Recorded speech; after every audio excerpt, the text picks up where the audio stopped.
오늘 말씀의 제목은 성령과 십자가입니다. 안나스 대제사장에게 가서 신문을 받으시고 다시 가야바에게로 갔다가 오늘 다시 또 본디오 빌라도에게로 또 갑니다. 본디오 빌라도에게 가서 이제 신문을 받는데 한 가지 인상적인 것은 이 종교 지도자들이 이 로마의 관정 안으로 들어가지 않았다라고 하는 부분입니다. 이 로마의 관정 안으로 들어가지 않은 이유, 그게 뭔가 이 더럽힘을 받지 않으려고, 그래서 더럽힘을 받지 않고 유월절 잔치에 참여하려고 안 들어갔다라고 하는 부분입니다. 오늘 본문이 시작되는 28절을 우리 다 같이 한번 읽겠습니다. 시작. 그들이 예수를 가야바에게서 관정으로 끌고 가니 새벽이라. 그들은 더럽힘을 받지 아니하고 유월절 잔치를 먹고자 하여 관정에 들어가지 아니하더라. 로마의 관정, 로마의 관정은 이제 로마의 그 황제의 근위대, 군대가 있는 곳입니다. 거기는 안 들어갔다. 왜? 거기는 이방인들이 있는 곳이니까. 이방인들하고 접촉하면 자기들이 더러워진다, 이렇게 생각하는 거예요. 그래서 더러워지면 이제 유월절 잔치에 참여할 수가 없다. 유월절 잔치에 참여하려면 자기가 깨끗해야 되는데 이방인들하고 접촉하면 유월절 잔치에 참여할 수가 없으니까 거기 안 들어갔다.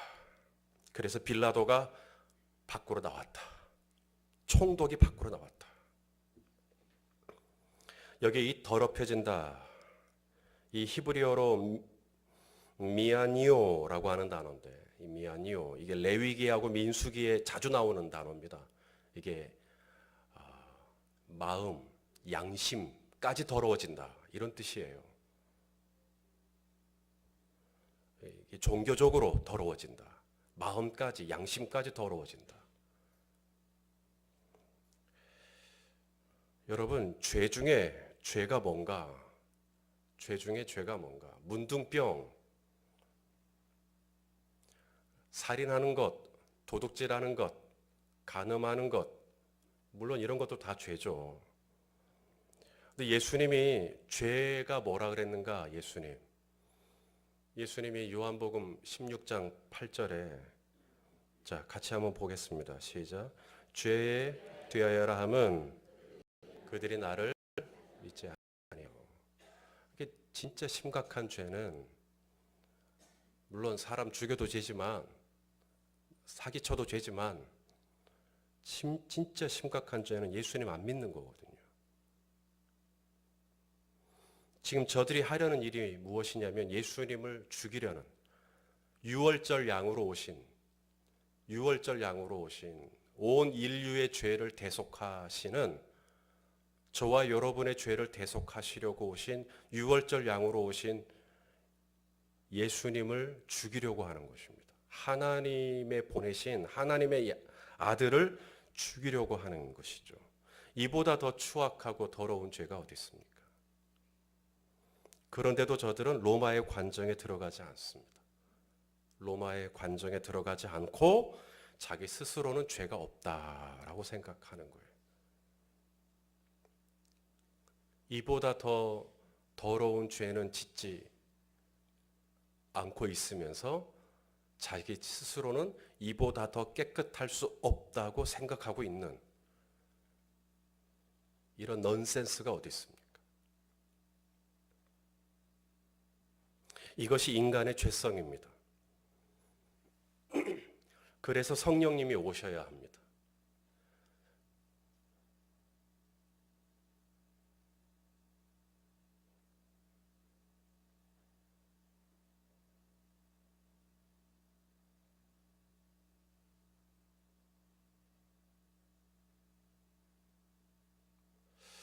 지금 이 파일이 지금 제가 보낸 파일입니까?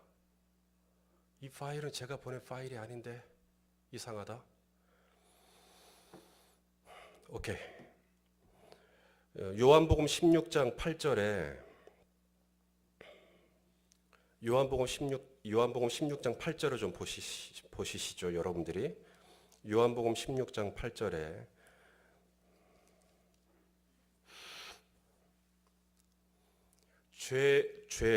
성령님이 오시면 하시는 일이 있습니다. 요한복음 16장 8절 한번 같이 한번 보시죠. 시작. 그가 와서 죄에 대하여, 의에 대하여, 심판에 대하여 세상을 책망하시리라. 그러니까 성령님이 오시면 인간이 가지고 있는 죄, 인간이 가지고 있는 의, 인간이 가지고 있는 심판을 책망하시는 겁니다. 왜냐하면 사람들은 이게 다 삐딱하게 돼 있어요. 삐딱하게. 예를 들어 사람들은 죄 그러면 안 들키면 장땡입니다.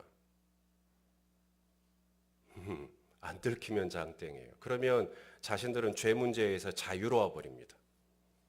그러니까 성령님이 오셔야 됩니다. 오늘 이 종교 지도자들 로마의 관정에 안 들어가면 장땡입니다. 그러면 유월절 잔치 들어갈 수 있습니다. 그럼 자기는 깨끗하다고 생각합니다. 지금 예수 그리스도 하나님의 아들을 지금 죽이려고 하면서도 자기들은 괜찮다고 생각하는 것이죠.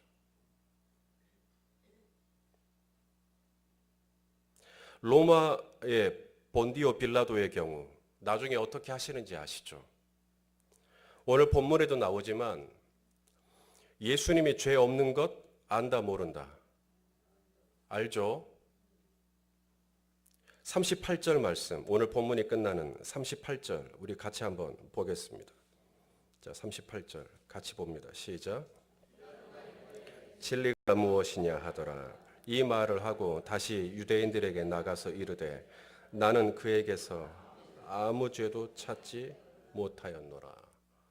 빌라도는 분명히 예수님에게서 아무 죄를 찾지 못했다라고 이야기합니다. 한 번 더 그래요. 19장 4절에 가가지고 자 읽겠습니다. 시작. 빌라도가 다시 밖에 나가 말하되 보라 이 사람을 데리고 내게 하나니 이는 내가 그에게서 아무 죄도 찾지 못한 것을 너희로 알게 하려 함이로라 하더라. 빌라도는 계속해서 예수님에게서 아무 죄도 찾지 못했다라고 얘기를 해요. 그런데도 계속 군중들은 예수님을 십자가에 못 박아라, 못 박아라, 못 박아라 그러죠. 그래서 결국 빌라도는 어떻게 합니까? 예수님을 넘겨줘버리죠. 넘겨줘버리고 그래서 자기는 죄가 없다고 너희가 이 사람을 십자가에 못 박으라고 한 거니까 너희가 잘못한 거라고. 그래서 어떻게 했는지 기억나십니까? 이 파일은 제가 보낸 파일이 아닙니다. 분명한 것은. 이 파일은 정말로 제가 보낸 파일이 아닙니다. 너무 어렵네요, 마음이. 마태복음 27장 24절에 결국은 빌라도가 너희 죄값은 너희가 받아라 라고 하고 빌라도가 어떻게 하죠? 대야에다가 손을 씻어버립니다. 그리고 나는 이 죄에 대해서 나하고는 상관없다 라고 손을 떼버립니다.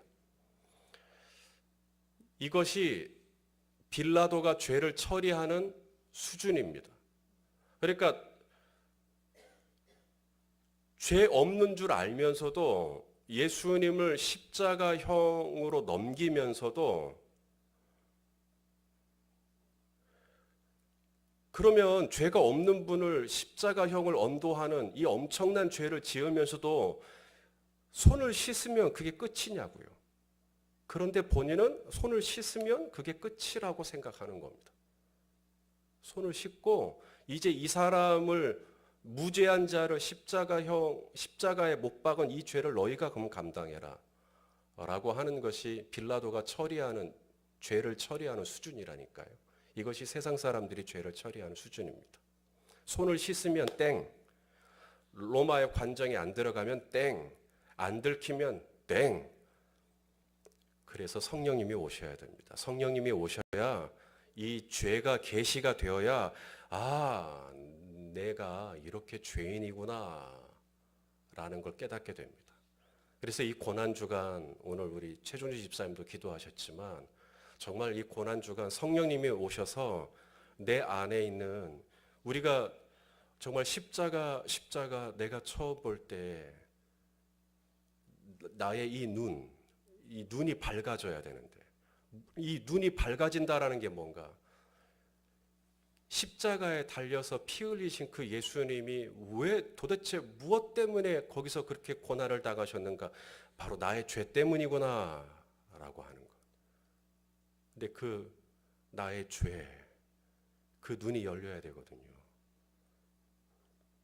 근데 그것은 오직 성령님만이 하실 수 있는 일입니다. 그래서 성령님이 필요합니다. 그래서 성령님의 은혜가 필요합니다.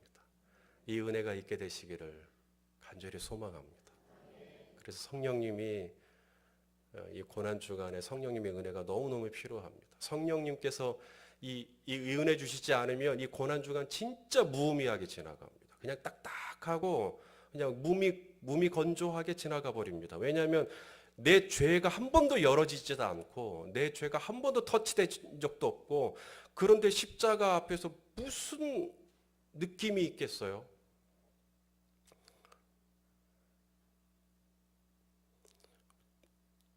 로마 관정에 들어가지 않았기 때문에 나는 깨끗한 줄로 알고 이 한 주간을 지나가 버리면 부활절을 맞이한들 그게 무슨 그래서 성령님이 오셔서 내 눈을 확 열어주셔서 내 안에 있는 이 무지막지한 이 죄가 이렇게 한번 열려져야 금요일 날 오게 되는, 이 금요일 날 우리가 이제 가상 7원을 묵상하게 될 거거든요. 그때 이제 우리의 심령이 깨져요.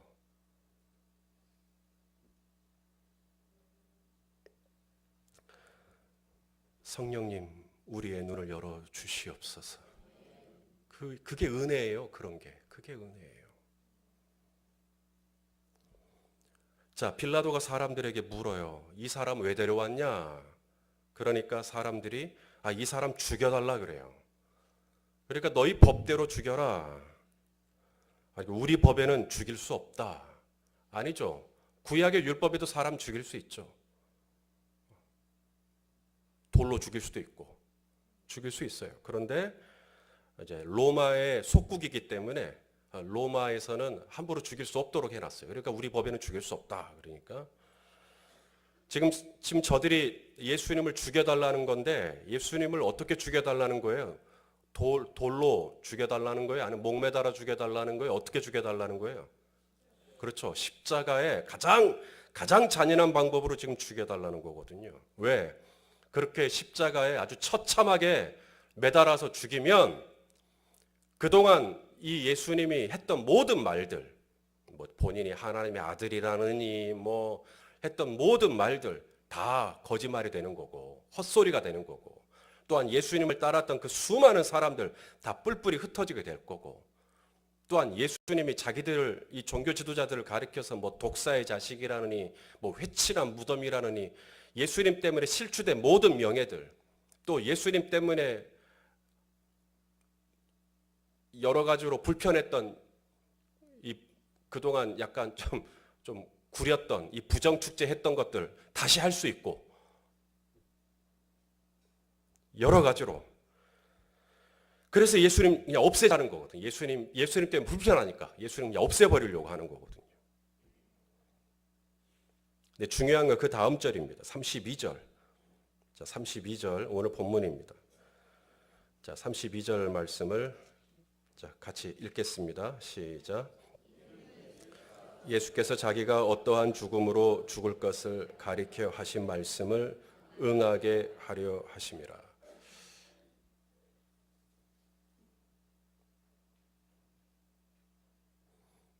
네. 자, 지금 상황이 지금 굉장히 안 좋게 돌아가고 있습니다. 예수님이 이제 곧 죽을 수 있습니다. 지금 사람들이 예수님을 지금 막 질질질 끌고 와가지고 지금 날 꼬박 새서 안나스에게 끌고 가고 가야바에게로 끌고 가고 지금 빌라도에게 지금 끌고 오고, 안나스에게 끌고 갔을 때는 막 주먹으로 맞고, 지금 상황이 지금 안 좋게 돌아가고 있는데, 지금 중요한 것은 이는 하나님의 말씀을 응하게 하려 함이로라. 성도 여러분, 우리에게 성령이 필요한 이유는 지금 뭔가 이렇게 상황이 좀 안 좋게 돌아가고 있는 이 상황들, 뭔가 지금 상황이 좀 안 좋게 돌아가고 있는 이 모든 상황들을 성령님이 필요한 이유가 뭐냐면, 이게 다 하나님의 큰 그림, 하나님 안에서 큰 그림, 하나님의 말씀을 응하게 하려 함이라. 성령님이 없으면, 성령님으로 충만해지지 않으면 우리의 눈은, 우리의 시야는 자꾸 좁아져요. 그래서 자꾸 우리의 이 해석이 자꾸 부정적이 됩니다. 그래서 우리의 심령이 어두워지고, 그리고 거칠어지고, 그리고 삐딱해지고, 그래서 자꾸 부정적이 되죠. 그리고 염려와 근심과 걱정들이 이제 엄습해 오기 시작하는 겁니다. 해석이 좁아지니까요. 이러다가 이제 예수님 죽겠구나. 이러다가 이제 예수님에게 안 좋은 일이 생기겠구나. 이러다가 이제 내 사업이 안 되겠구나. 이러다가 저 사람 떠나겠구나. 이러다가 나에게 신변에 무슨 일이 생기겠구나. 자꾸만 안 좋은 생각들이 막 들어가는 겁니다. 그런데 성령님이 오시면, 그런데 성령으로 충만해지면 분명히 그런 부정적인 상황이지만, 안 좋아지는 상황이지만 성령님이 오셔서 이게 하나의 큰 그림, 하나님 안에서 큰 그림으로 확대돼야 돼요. 확대. 이게 큰 그림으로, 이것이 하나님이 나를 위한 큰 그림으로, 하나님께서 나를 위하여 어떤 큰 그림을 가지고 계시는데, 하나님의 뜻을 이루기 위한 큰 그림을 완성하기 위한 하나의 퍼즐 조각일 수 있겠다. 하나님께서 나를 위하여 어떤 큰 뜻을 가지고 계시는데 그 뜻을 이루기 위한 하나의 과정일 수 있겠다. 성령님이 오시면 하나님의 말씀을 응하게 하려 함이라. 하나님의 뜻을 응하게 하려 함이라. 하나님의 말씀을 이루는 과정 가운데 있다. 성령님이 오시면 그런 뜻이, 그런 어떤 해석이 가능할 수 있는 여지가 들어가게 됩니다.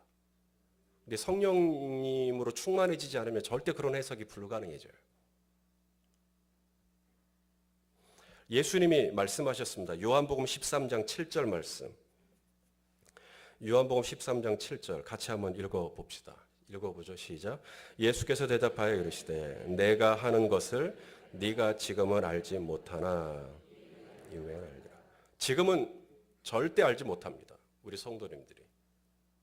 왜냐하면 지금은 내가 왜 이런 병에 걸렸는지, 지금은 내가 왜 실직을 했는지, 지금은 내가 왜 이런 상처를 경험해야 되는지, 지금은 왜 내가 이렇게 억울해야 하는지 지금은 절대 이해 못합니다. 그래서 내 마음에 원망이 있고요. 지금은 내 마음에 분노가 있고요. 지금은 내 마음에 짜증이 있고요. 그래서 누가 뭐라 해도 내 귀에 안 들려옵니다. 왜냐하면 지금은 내 마음의 감정이 아직은 누그러지질 않았어요. 그래서 막 화가 막 있어요. 잠도 잘 안 오고 아직은 표정 관리가 잘 안 돼요. 지금은 웃지도 잘 못하겠고 그래요. 지금은 이해 못하십니다. 당연하죠. 지금은 제가 전화를 해도 저한테 화만 나실 거예요. 분명하십니다. 그런데 나중에는 아실 거예요. 이게 하나님 안에서 이 말씀을 응하게 하려 했구나. 이걸 이루려고 하셨구나. 나중에 지금은 알 수 없어요. 지금은 절대 몰라요. 한 3년 지나서, 한 4년 지나서 그래서 그랬구나.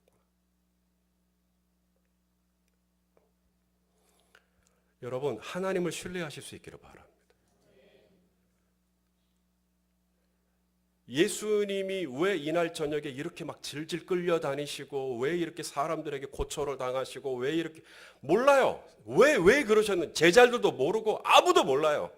그런데 이 모든 건 다 응하게 하려고, 하나님의 뜻을 응하게 하려고 뭔가 뜻이 있어서 뭔가 계획이 있으셔서 하나님의 크시 퍼즐 안에서는 실수가 없다니까요. 뭔가 계획이 있어요.